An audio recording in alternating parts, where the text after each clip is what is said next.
Hi everyone.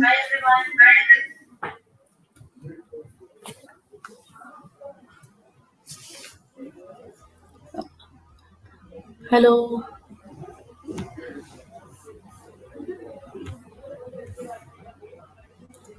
We are extremely excited to meet all of you. Uh, we'll wait for a few more people and we can then start the day.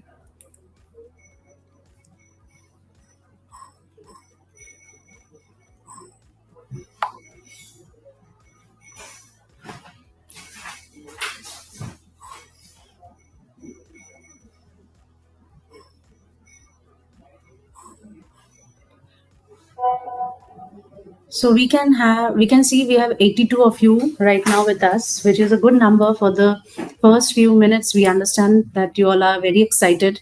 Let us wait for another 1 or 2 minutes for a few more people to join and then we can start.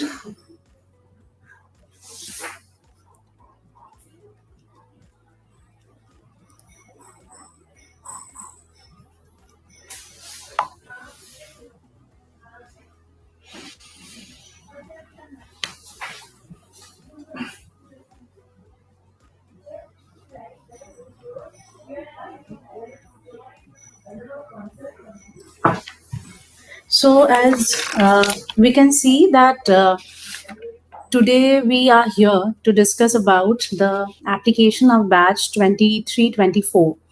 And before we begin with the initial question and answer round, I would like to introduce you about the speaker we have with us today.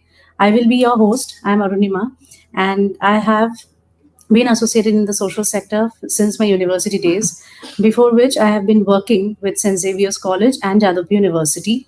In the year 2020, I have always wanted to be associated with the social sector, so the option was to be associated with the social sector came to me in 2020 when I saw a feature where Youth for India was talking about their fellowship. And I thought, let's give it a go. That's where my journey started. I joined the fellowship in the year 2020-21, and I was associated with one of the partner NGOs and completed the fellowship. And post that, I stayed back in the social sector. We also have with us Mr. Gyan Prakash, who is the program head and the coordinator of Youth for India. He is an alumni to this fellowship as well and was a fellow in the year 2015 and 16. He is an alumnus of IIT Kharagpur and BIT Mesra Rajshri. He has an experience in working across industries, including a decade in the development sector. His areas of expertise include program management, developing multi stakeholder partnerships, managing cross functional teams, and he integrates his capabilities and passion through strategic initiatives. The fellowship allowed him to explore and learn the issues at grassroots. He is trained in engineering, but as you can see, he stayed back in the development sector at different capacities. And that is what the fellowship does to many people, which you will understand through our discussion today. Over the years, we have had different types of people joining us and from different sectors.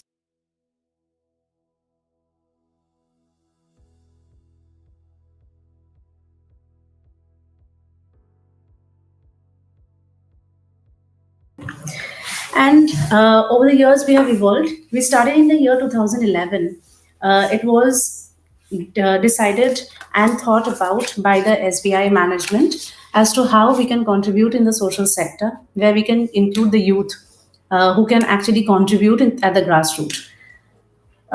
Initially, we had 3 to 4 partner NGOs with us. Over the years, now we have 13 partner NGOs. We have ASA, Action for Social Advancement, who is working in the states of MP and Jharkhand.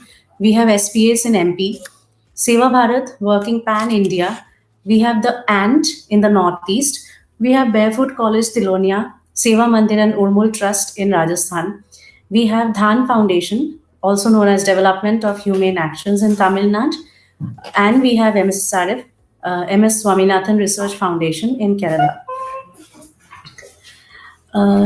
As we go forward, we would like to bring to your notice that we have also grown in different sectors, diversified our understanding of the social sector. We have become an institution which is the most diverse in terms of SDG goals. We have also tried to be part of a sector where it is more inclusive and cross sectoral. We have cross sectoral and inclusive representatives, and we want more such representations to happen over the year. And we have an alumni base of 520 plus, a huge alumni base who is working not only in India but also globally.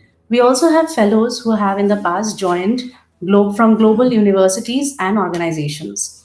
We can take one example. In my batch, we had Sumana, who left the job with Amazon, joined, worked with Seva Mandir in Rajasthan, and she is now continuing between both her work as well as in the social sector.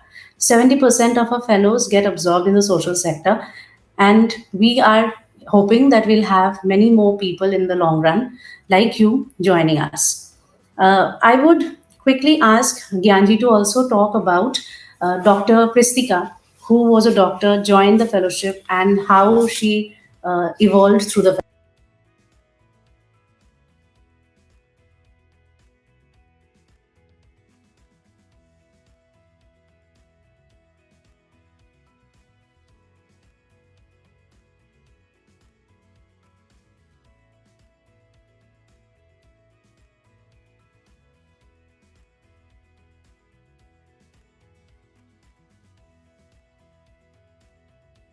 We would also like Yanji to talk about how close our closing date is. And I understand maybe most of you, like us, have filled the form but are yet to, fill the form entirely. You might have registered. You might have registered, but you're waiting to fill the form. I would like him to tell you why it is important to fill the form before the 31st, that is a deadline. Over to you, Gary. Thanks, Arunima. I think all our applicant candidate then they got uh, detailed information on our journey so far. This is as a human being, what we have seen is at times whenever we go for such a detailed uh, data collection exercise, and at times when we feel that we want to give our best for something, we tend to take time to go for perfection, and whenever we ask our previous fellow alumni why they waited so late, the answers were on the similar line that they were looking for perfection. And but what we have also seen is our application platform and the whole exercise is on rolling basis. It means if you submit your application early, your application will be processed by our team, and there is set of a shortlisting committee uh, on first come first serve basis. It means your application will get processed, and you will also get the clarity about your application at early stage.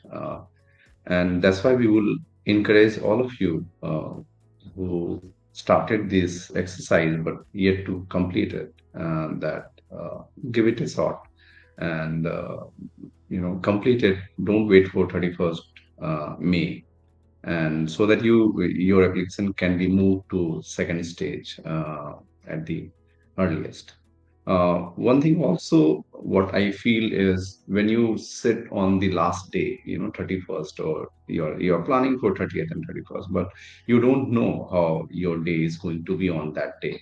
And at times we have seen people missing the deadline because something very important or urgent thing or some emergency is there.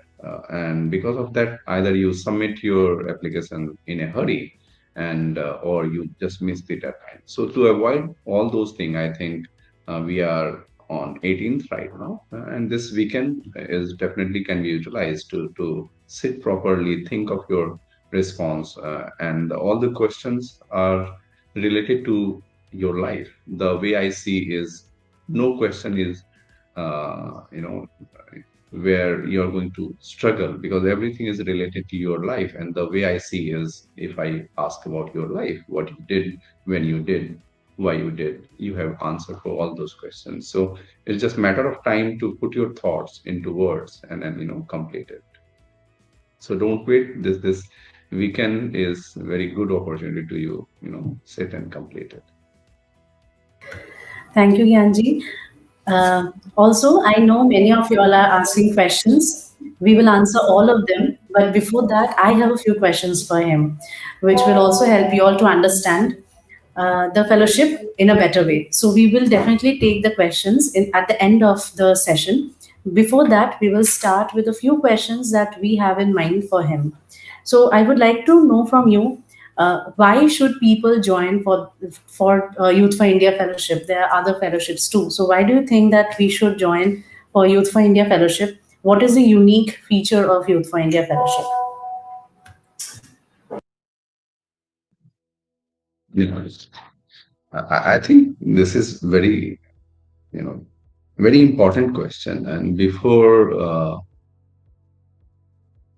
thinking about SBI Youth for India Fellowship, I think the first question you should ask yourself that, do you want to do fellowship? And what is your reason of doing the fellowship? Because every candidate, every fellow I meet, they have their own reason. And as long as you have the clarity why you want to do fellowship, this is the first step which you should think about. And on that front, I would like to acknowledge, every such platform. I'm not talking about SBI Youth for India Fellowship. I'm talking about every other platform. There are many fellowship, and you know, who are giving our youth a chance to explore something which they are passionate about. And that's very important step which we, all of us who are doing this fellowship program or some other relevant program, related program, is we are giving them a chance to follow their passion. If I look back, when if you ask why someone is doing engineering, or someone is pursuing law, or someone is pursuing political science or something, and I was interacting with Jagriti Yatri in December, and I acknowledged the same approach that if you ask a youth who just went into college, 12th, just completed the 12th, and they have to decide what they want to do for graduation. And that's the time when they decide they want to go for engineering, or they want to go for law, they want to go for, BBA or BCA or bachelor. I think it will be fair to see that that decision is not the perfect decision. No one can say that all of us is going to pursue what we did during the graduation. So after graduation, or after working in that sector for a few years, it's natural, and I think it's very human to feel that, okay, this is not what I'm enjoying. So the way I see is, uh, even if you have done graduation in bachelor's in political science, or arts or science or commerce, or engineering, or medical or law, if you're not enjoying it, it's totally fine to think of uh, career change. I feel all of us should be doing what we enjoy, what we are passionate about. And if all of us start doing that, I think we will be able to contribute much more in whatever we are doing. Now, from that perspective, the way I see is, we should definitely give everyone a chance to switch their careers from engineering to something else and something else. Now, from that perspective, all of us, all such fellowship platform, Jagriti Yatra as well. Uh, we are trying our bit uh, to not judge people based on their education qualification, uh, and give them a fair chance to switch and pursue what they want to do. Now, from that perspective, what I can say is in SBI Youth for India Fellowship, we are definitely not going to, you know, your background is not going to be constrained. We are not looking for certain set of, educational degree. We are not saying that you should be engineer or doctor or MBA grad or something. As long as you have completed a graduation, you are most welcome. So that's something I feel is unique about that. That whatever your past experience or education qualification is there, irrespective of that, we aim to give our youth a platform to explore development sector and give another shot to their career. The second and very unique USP for us is uh, we give freedom to our fellow to choose the thematic area. So it doesn't matter that you have experience in education or not, whether you have done B.Ed or M.Ed or an ME in education. Even if you don't have any qualification, relevant qualification in education or work experience, if you are passionate about education, we will give you the chance for education. Even if you don't have business background, MBA or BBA, but you are interested about social enterprise, we are going to give you the freedom to do a project in social enterprise. And similarly for environment, similarly for water, similarly for women empowerment, irrespective of your education qualification or work experience. So that's our unique USP. We have 12 thematic area, and we give freedom to our fellow to choose the thematic area and do the project in that particular area where they are interested in. And that's, I think, unique. And that's why they should, I should not say that choose, but they should definitely review whether our fellowship is aligned with what we are looking for. Thank you, Gyanji. A follow-up question that has come up is that someone who is pursuing masters is the person eligible for this fellowship. Yeah, when it comes to our basic criteria, the basic criteria is three simple criteria. One is your age should be between 21 to 32. Second is you should be a graduate. It doesn't matter what is your specialization. So anyone who has done graduation, they are eligible for our you know fellowship. There are many people. I think a majority of them, they are having masters also. They are having, our fellow, they are having MPhil, PhD as well. But we just consider basic graduation as a eligibility criteria. Talking about the eligibility criteria, the third criteria is you should be the Indian citizen or overseas citizen of India, OCI, or citizen of Nepal and Bhutan.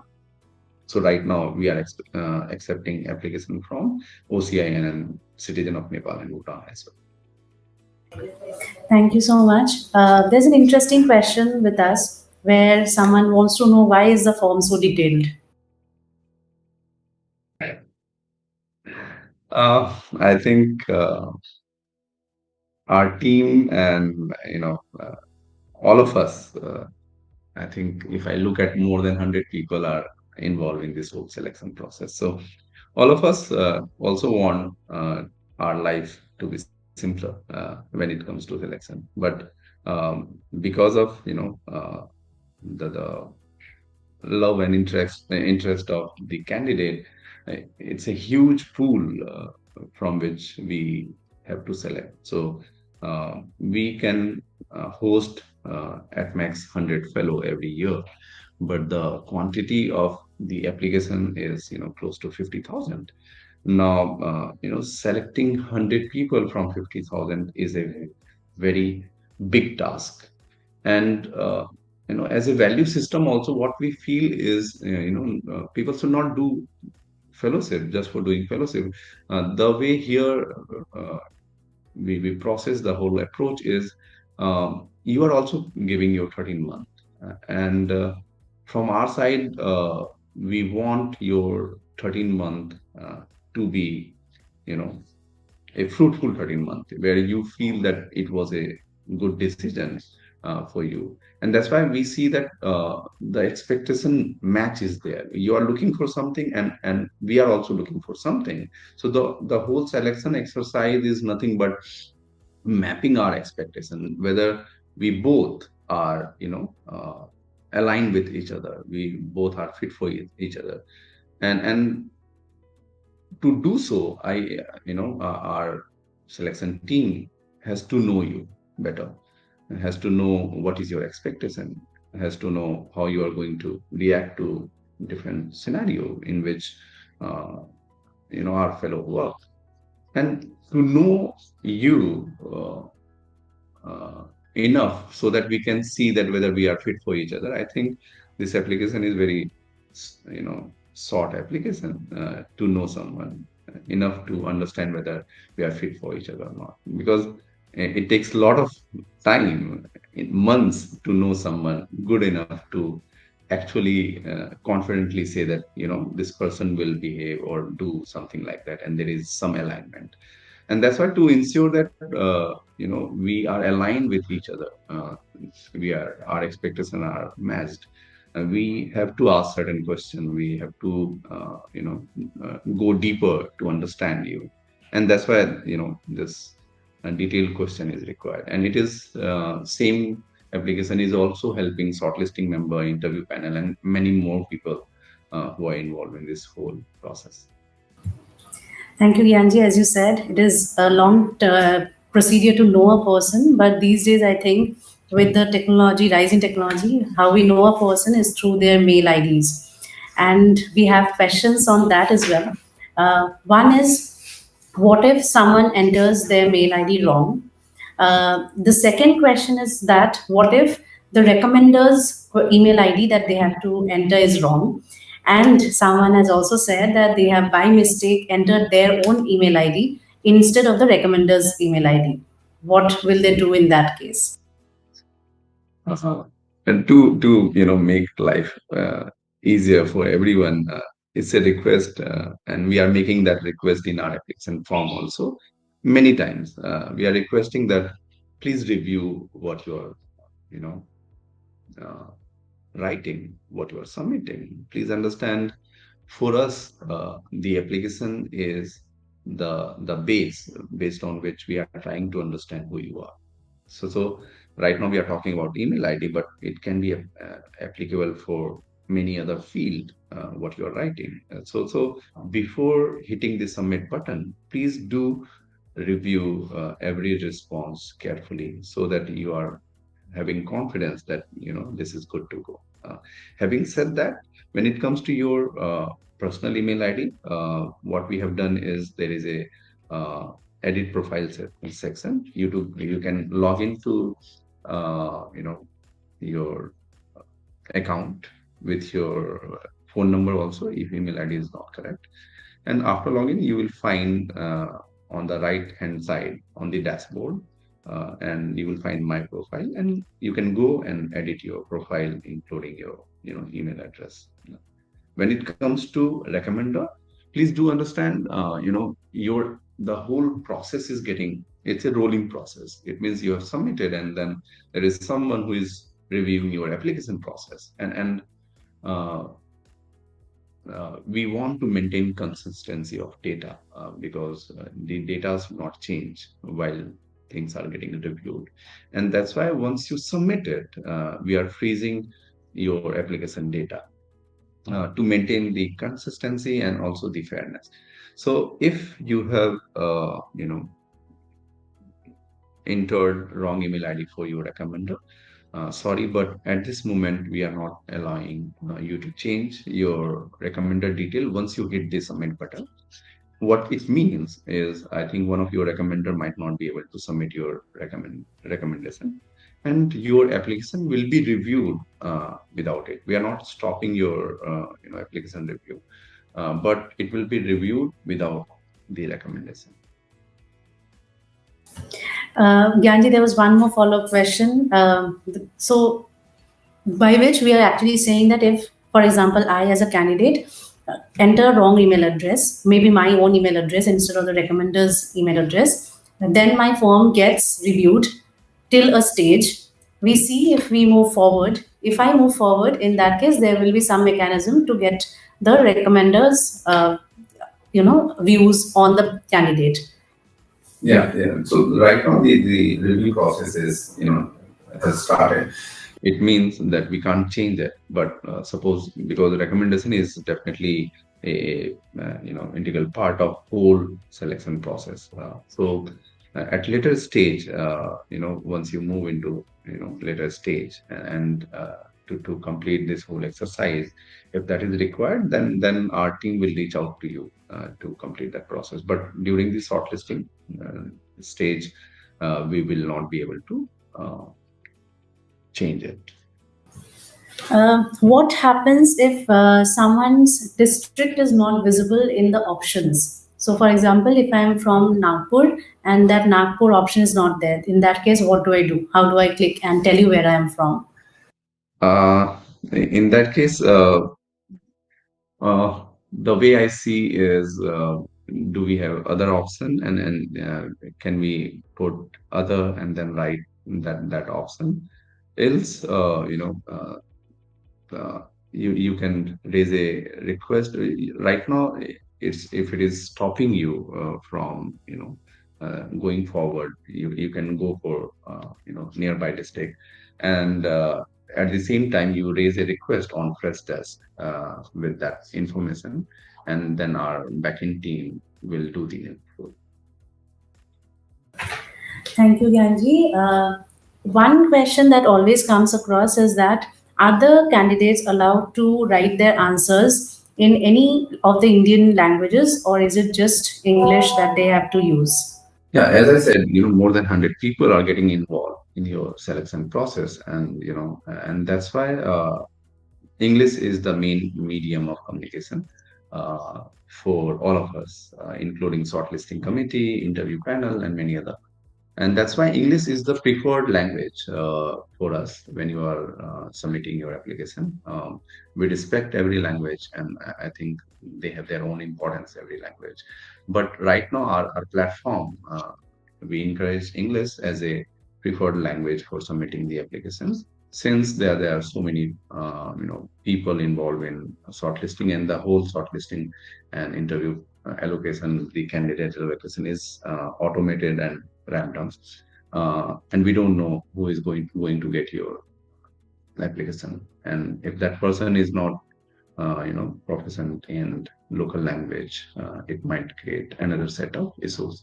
So right now, let's stick with the English language. Our development team is also parallelly working to include other language in coming days. But for this particular year, we will encourage you to follow the English language. What we have done in past, not we check with our fellow. They are fellow. Um, uh, who said that they were facing challenge in submitting the application in English.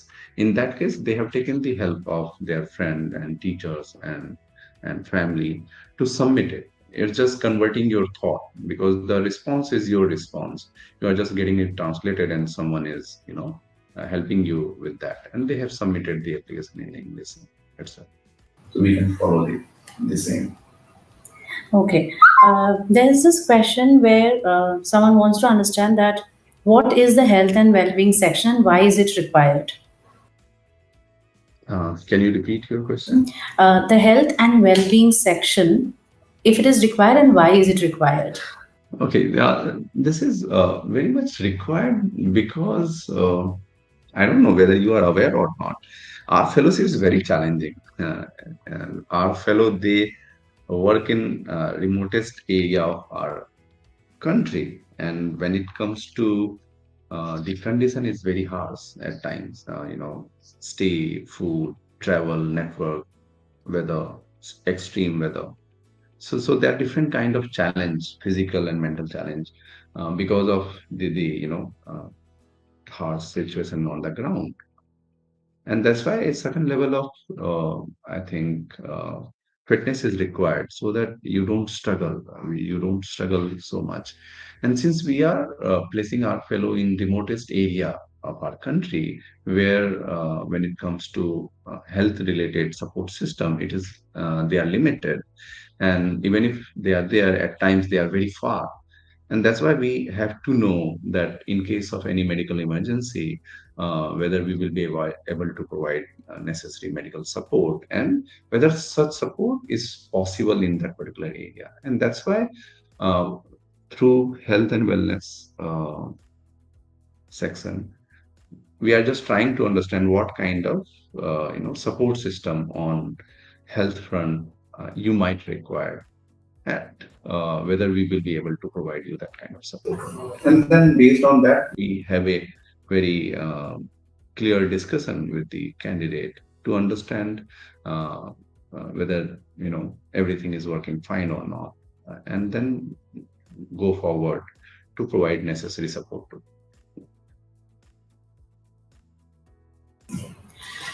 So one thing that a candidate wants to understand is, but would also like to inform you that our candidates are actually talking to us very proactively. So someone wants to know, what if they forget their login ID itself? What is to be done then?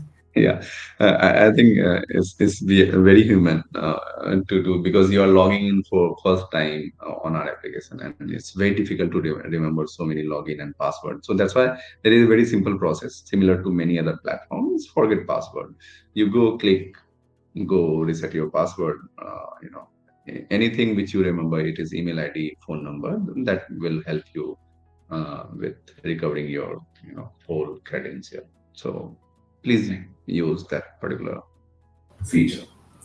One question that has come up is that the person is an NRI, and how many months will it take for him to understand how to plan his placements? But I think we can hold that question and first go with the question where someone is asking if reference is necessary, and if the person is graduating from an open school. Let us first finish with all the questions on reference and login IDs, and then we can move forward. Yeah, so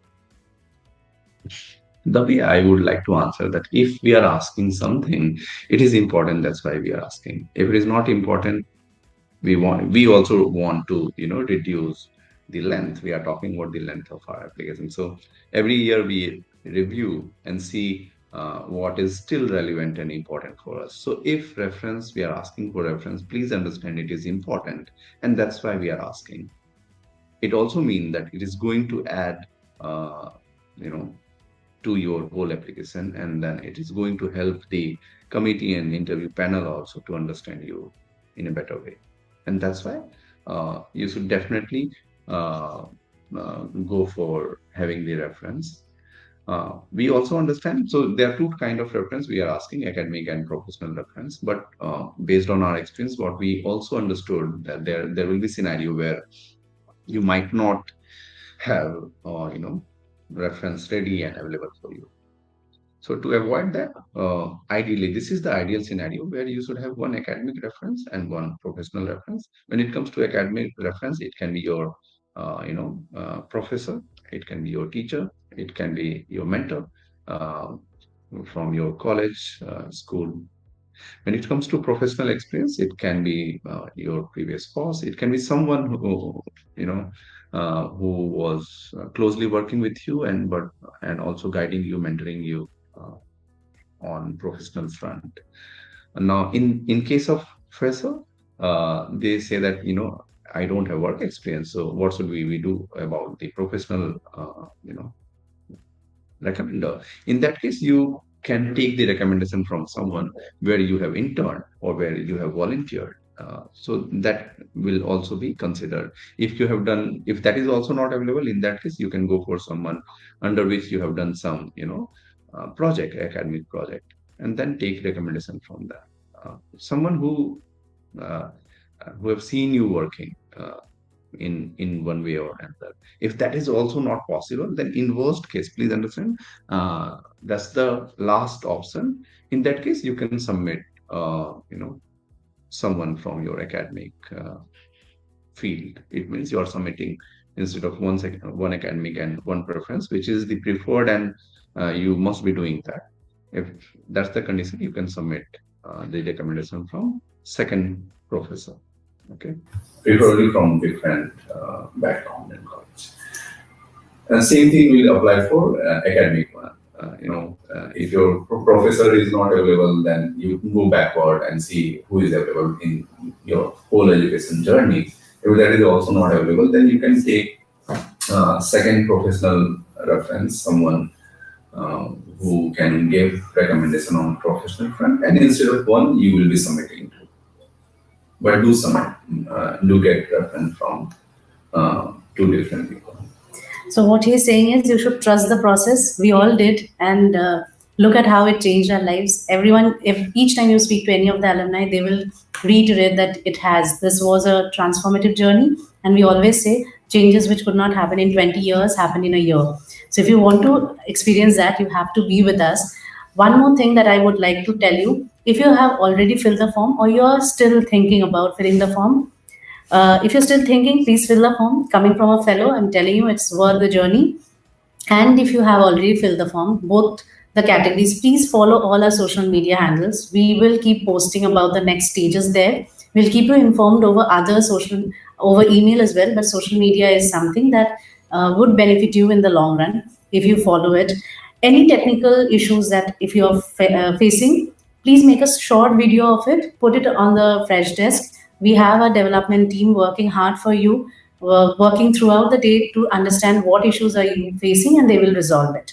We have very less time with us, Gyanji, so we'll take one last question where this person wants to understand that he or she is an NRI, and how many months would it take to inform him or her about the placements to plan ahead.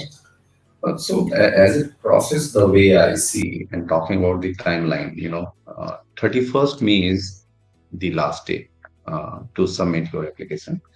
All those people who have submitted the application, your application is under review, and then it will be shortlisted for the interview panel, and then we will call you for this whole interview process, which will happen in June, mostly somewhere from first week of June to first week of July.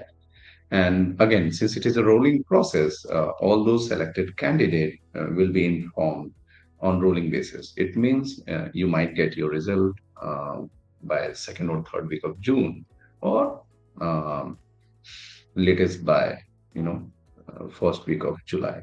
So that's the timeline we are going to inform all of our candidate, and it is going to happen on rolling basis.